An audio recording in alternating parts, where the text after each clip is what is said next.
आपको अपना export import business grow करना है तो आज का वीडियो आपके लिए। आज हम 6th स्टेप में जानेंगे कि कैसे हम हमारे एक्सपोर्ट बिजनेस को ग्रो कर सकते हैं। देखिए, पूरा सोशल मीडिया भरा पड़ा है कि बायर कैसे फाइंड करें, प्रोडक्ट कौन सा चुनना चाहिए, टारगेट मार्केट कौन सा है, पेमेंट कैसे आती है, इस टर्म को क्या करते हैं, पर कोई भी बात नहीं करता है कि एक्सपोर्ट बिजनेस को ग्रो किया कैसे किया जाए। तो आज की इस वीडियो में मैं आपके लिए यही सारी टॉपिक्स लेके आया हूँ कि जो आपका एग्जिस्टिंग बिजनेस है या जो आप बिजनेस स्टार्ट करने वाले हैं एक्सपोर्ट इंपोर्ट का, उसका अगला रोड मैप क्या होता है। डॉक्यूमेंटेशन, बायर फाइंडिंग, प्रोडक्ट करना, ये सब तो एक टाइम बाद हो जाता है, लेकिन जब आपका बिजनेस चल जाता है तो आपके सामने जो सबसे बड़ा सवाल आने वाला है वो है, पता है कि आपको, कि मैं यहाँ तक तो पहुँच गया, स्टेप 1 कंप्लीट कर लिया, लेकिन अब इसको ग्रो करने का रोड मैप क्या होगा। तो आज मैं यही रोड मैप आपको देने आया हूँ। हेलो फ्रेंड्स, मेरा नाम सैयद इरफान अली है। मेरा भी अपना एक्सपोर्ट इंपोर्ट का बिजनेस है और कोरोना के टाइम मैंने इसको स्टार्ट किया था। पिछले 5 सालों से मैं इसमें लगा हूँ। तो जो मेरी लर्निंग है मैं आपके साथ आज शेयर करने वाला हूँ। इंपोर्ट बिजनेस स्टार्ट करने के लिए 6 स्टेप होते हैं, जिसमें सबसे पहला स्टेप होता है जहाँ से हर एक्सपोर्टर अपनी जर्नी को स्टार्ट करता है। पहला होता है calling method and reach out method. ये मेथड क्या बोलता है, स्टेप 1 है हमारी कॉलिंग एंड रीच आउट। इस मेथड में क्या होता है कि आपको जगह जगह से जो डेटा सोर्स कराते हैं, जैसे एम्बेसी का डेटा हो गया, पोर्ट का डेटा हो गया, या बिजनेस एसोसिएशन डेटा या ट्रेड फेयर से जो डेटा है, वो डेटा आपके सामने आप किसी भी तरह उसको कलेक्ट करते हैं।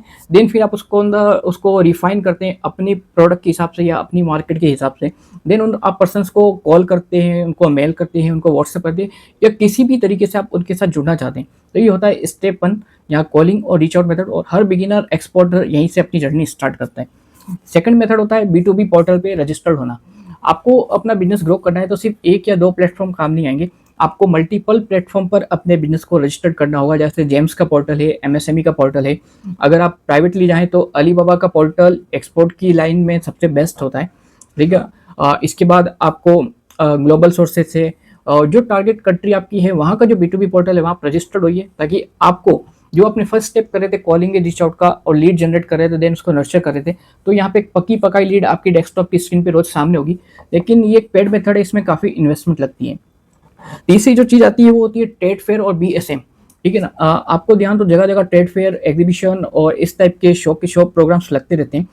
जो भी आपका प्रोडक्ट है, जिस भी आपने EPC एक्सपोर्ट प्रमोशन काउंसिल का आपके पास RCMC है, तो वो EPC भी, FIO भी, गवर्नमेंट भी जगह जगह अपने एग्जीबिशन और स्टॉल्स लगाती है। तो आप उन एग्जीबिशन और स्टॉल में पार्टिसिपेट कर सकते हैं। EPC के थ्रू आप इसमें सब्सिडाइज रेट पे पार्टिसिपेट कर तो सकते हैं, पर इसमें आपको एक भारी अमाउंट इन्वेस्ट करना पड़ता है, जो लगभग 50,000 भी हो सकता है, 60,000, या जो भी आपका इंडस्ट्री का टारगेट एरिया है उस हिसाब से। और इसके बाद एक BSM है, बायर सेलर मीट। ये FIO करवाता है। FIO all over the world अलग अलग अपने डेलीगेशन लेके जाता है, इंडस्ट्री के या प्रोडक्ट वाइज या अलग अलग कंट्रीज के अंदर। उस डेलीगेशन में सब तरह के लोग होते हैं, तो FIO आपको भी इन्वाइट करता है कि आप आओ, अपना रजिस्ट्रेशन कराओ और हमारे साथ चलो। मीनवाइल अभी जस्ट साउथ कोरिया वो एक पूरा डेलीगेशन लेके जा रहा है, जिसमें फूड का भी है, फार्मा भी है, IT सेक्टर भी है, हार्डवेयर सेक्टर भी, सारे OBSM। तो वो लोग वहाँ जाएंगे डेलीगेशन, और फिर वहाँ उस कंट्री के BSM में ट्रेड डेलीगेशन होंगे, बिजनेस एसोसिएशन होंगे, उन सब की मीटिंग्स होगी, और जो अपनी डील फाइनल कर सकता है, नेगोशिएशन पावर, जिसका स्किल सेट अच्छा होगा, वो डील फाइनल कर लेगा, ठीक है। ये हो गए 3 तरीके। अब जो स्टेप 4 है वो होता है पेड एडवर्टीजमेंट, ठीक है। चूंकि मैं डिजिटल मार्केटिंग फील्ड से भी आता हूँ, मेरा ई-कॉमर्स एंड डिजिटल मार्केटिंग का एक्सपीरियंस भी काफ़ी अच्छा रहा है। तो इसमें क्या होता है, पेड एड्स होते हैं, जैसे गूगल पे एड्स चलते हैं, सर्च एड्स चलते हैं, उसके बाद डिस्प्ले के एड्स चलते हैं, उसके बाद शॉपिंग कैंपेन चलते हैं, इसी तरह मेटा एड बिजनेस, फेसबुक के एड्स लगते हैं, इंस्टाग्राम के एड्स लगते हैं।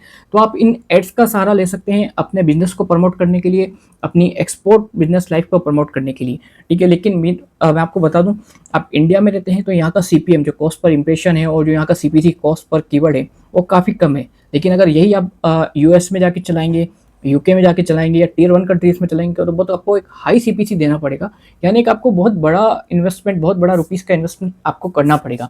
तो ये तभी बेनिफिशियल होता है जब आप इसके अंदर, आपके पास अमाउंट अच्छा है, बजट अच्छा है, आपका बिजनेस सस्टेनेबल कैटेगरी में है, जब आप इस पेड मेथड को भी यूज़ कर सकते हैं अपने बिजनेस को ग्रो करने के लिए। स्टेप 5 होता है कि आप उस जो भी आपका टारगेट मार्केट है, सपोज कीजिए आपका मार्केट अफ्रीका है, मिडल ईस्ट है, तो आप यहाँ से कुछ प्रिपरेशन करके जाएं, ठीक है। उस प्रिपरेशन में करके जाएं कि मुझे वहाँ किनसे मिलना है, कहाँ जाना है, कौन कौन से बिजनेस हाउसेस वहाँ पे अवेलेबल हैं, कौन कौन से एसोसिएशन से मिलना है, डेलीगेशन कहाँ जाना है। तो आप सारी सर्च रिपोर्ट यहाँ से करके जाएं और टारगेट मार्केट को विजिट करें, वहाँ की environment, atmosphere, business, client, consumer सबको समझें, और उस हिसाब से अपने प्रोडक्ट को पिच करें या अपने बिजनेस को पिच करें, ठीक है। स्टेप 5। स्टेप 6 में आप क्या करेंगे कि आप करेंगे अपना बिजनेस सेटअप कर लेंगे उस जगह जहाँ आपका टारगेट मार्केट है। सपोज कीजिए आप एक्सपोर्ट की दुनिया में हैं, तो ऐसा नहीं हो सकता कि आप पूरी दुनिया को सामान बेच रहे हैं। आपका कोई ना कोई टारगेट मार्केट होता है कि मुझे इस मार्केट में काम करना है, या मैं अपनी जी जान लगा दूंगा इस मार्केट को कवर करने के लिए। तो स्टेप 6 में ये होता है कि आप अपना बिजनेस उस जगह रजिस्टर करवा लेते हैं, अपना बिजनेस इनकॉर्पोरेशन करा लेते हैं। सपोज कि जैसे आपने इंडिया में अपना एक यूनिट इनकॉर्पोरेशन किया था कंपनी में, प्राइवेट लिमिटेड, पार्टनरशिप या प्रोप्राइटरशिप से, सेम टू सेम आप उस कंट्री में अपना सेटअप करते हैं।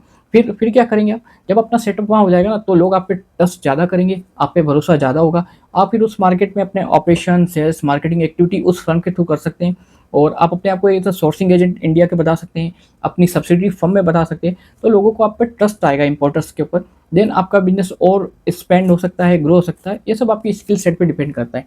तो ये 6 स्टेप्स होती हैं जब आप एक्सपोर्ट बिजनेस शुरू कर चुके होते हैं।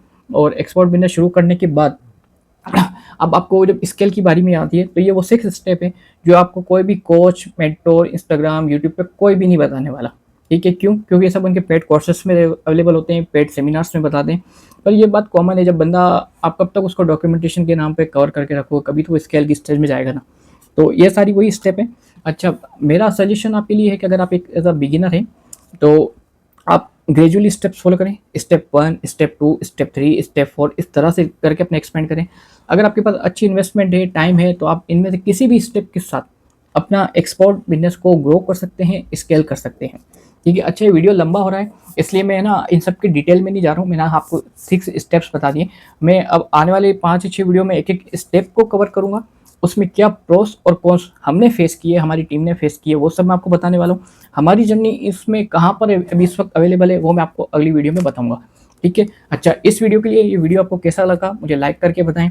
ऐसे ही एक्सपोर्ट बिजनेस इनसाइट के लिए आप मुझे सब्सक्राइब करके रखें, बेल आइकन को प्रेस करके रखें, और कमेंट में लिखें आप एक्सपोर्ट बिजनेस रोड मैप। तो मैं आपको 7th स्टेप का एक एक्सपोर्ट बिजनेस रोड मैप का चेकलिस्ट भेजता हूँ, जिसके थ्रू आप अपना एक्सपोर्ट इंपोर्ट बिजनेस स्टार्ट कर सकते हैं, एग्जीक्यूट कर सकते हैं और स्केल कर सकते हैं। Thank you. इस वीडियो में इतना ही। Thank you.